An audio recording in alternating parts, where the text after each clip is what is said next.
আমার প্রতিটা দিনই যায় কর্মব্যস্ততার মাঝখান দিয়ে, আর এই কর্মব্যস্ততার মাঝখান দিয়ে কখন যে সময় পার হয়ে যায় টেরই পাই না। সকালবেলা তাড়াহুড়া করে ঘুম থেকে উঠে আয়নকে ডেকে তুলতে হয়, তারপর ব্রাশ করে মুখ ধুয়ে ওকে রেডি করায় তারপরে মাদ্রাসায় দিয়ে আসতে হয়। তারপরে বাসায় এসে তাড়াহুড়া করে আবার নাস্তা বানানো শুরু করে দিচ্ছি, কারণ সবাই ঘুমে আছে, ঘুম থেকে উঠলে সবাইকে নাস্তা দিতে হবে। তো এই যে পরোটা অনেকগুলো করে বানায় নিলাম, আর এক চুলায় চা বসাই দিছি, দুধ চা বানাবো আর হচ্ছে আলু ভাজি করব সাথে, যার যেটা ইচ্ছা সেটা দিয়ে খাবে। তো এই যে পরোটা কিন্তু বানানো হয়ে গেছে আমার অলরেডি। আর এখানে কিন্তু আমি অনেক বড় বড় করে বানাইছি, হয়তো অনেকে বলবেন যে আপু এত বড় বড় করে পরোটা বানায়।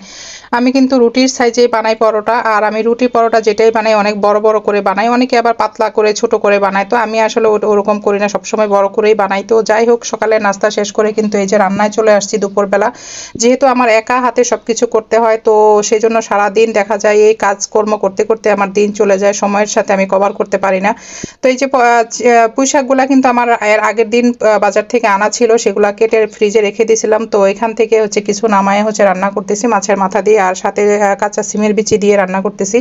আর এই রান্নাটা আমি বেশিরভাগই পুঁই শাকটা দিয়ে এভাবে ঝোল ঝোল করি, কারণ এটা আমার খেতে বেশি পছন্দ, আর এটা আয়ানের বাবাও পছন্দ করে। তো এই যে দেখেন আমার রান্নাটা কিন্তু কমপ্লিট হয়ে গেছে, আর খেতে কিন্তু দারুণ মজা হয়েছিল। তো এই যে আজকে সেই সাথে হচ্ছে কই মাছ দিয়ে ভুনা করব। তো কই মাছ ভাজি করছি, আর এই যে এখানে ভাজি করে রাখছি। আর কই মাছগুলো কিন্তু বেশ অনেক বড় ছিল দেখে মাঝখানে কেটে যেটা বেশি বড় সেটা কেটে নিছি, আর এখানে এই যে আস্তাও রাখছি। তো এখানে এই যে পেঁয়াজ দিয়ে দিছি এবং একটু রসুন দিয়ে ভাজা ভাজা করে, এটা আজকে পেঁয়াজ এবং টমেটো দিয়ে শুধু কই মাছটা ভুনা করব। তো এই যে সব মশলা দিয়ে কিন্তু কই মাছ দিয়ে দিছি, আর সেই সাথে একটু ধনে পাতাও দিয়ে দিব।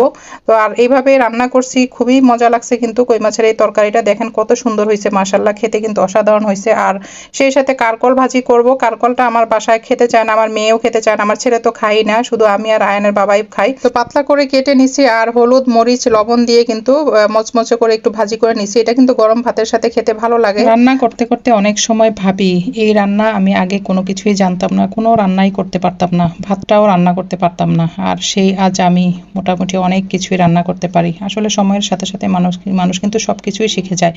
আর এই জিনিসটাই শ্বশুরবাড়ির মানুষ বুঝতে চায় না, বুঝে না, আর এটা নিয়ে অনেক কথা শোনায়, অনেক হাসি ঠাট্টা তামাশা করে। তো যাই হোক, এটাও আমার জীবনে কিন্তু হয়ে গেছে, অনেক বছর আমি এগুলো পার করে আসছি। তো এখন যখন এগুলো মনে হয় আসলে খুব খারাপ লাগে। তো যাই হোক, রান্না বান্না শেষ করে কিন্তু এই যে আমি একটু রেস্ট করার জন্য বসছি, আর এই যে এদিকে ফুকু আমার পায়ের মধ্যে দেখেন হেলান দিয়ে ঘুমাই গেছে। তো খুবই ও এরকমই করে সবসময়, মানে আমি যখনই বসি আমার কোলে এসে বসে।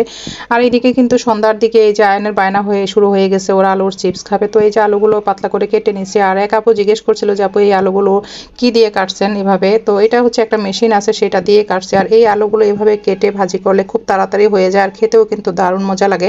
বাজারে যে চিপসগুলো পাওয়া যায় আলুর চিপস, সেই চিপসের থেকে অনেক অনেক গুণে ভালো এগুলো খেতে, আর একদম ফ্রেশ স্বাস্থ্যসম্মত। তো এইভাবে বানায়া হচ্ছে খাবেন আপনারা, বাজারের এগুলোর থেকে অনেক ভালো আমি মনে করি। তো আজকের ব্লগটা এখানেই শেষ করে দিচ্ছি। যদি আমার ব্লগটা ভালো লেগে থাকে অবশ্যই লাইক কমেন্ট এবং একটু শেয়ার করে দিন। আপনাদের শেয়ারের মাধ্যমে কিন্তু আমরা কাজ করার উৎসাহ পাই। তো আজকের মতো আল্লাহ হাফেজ।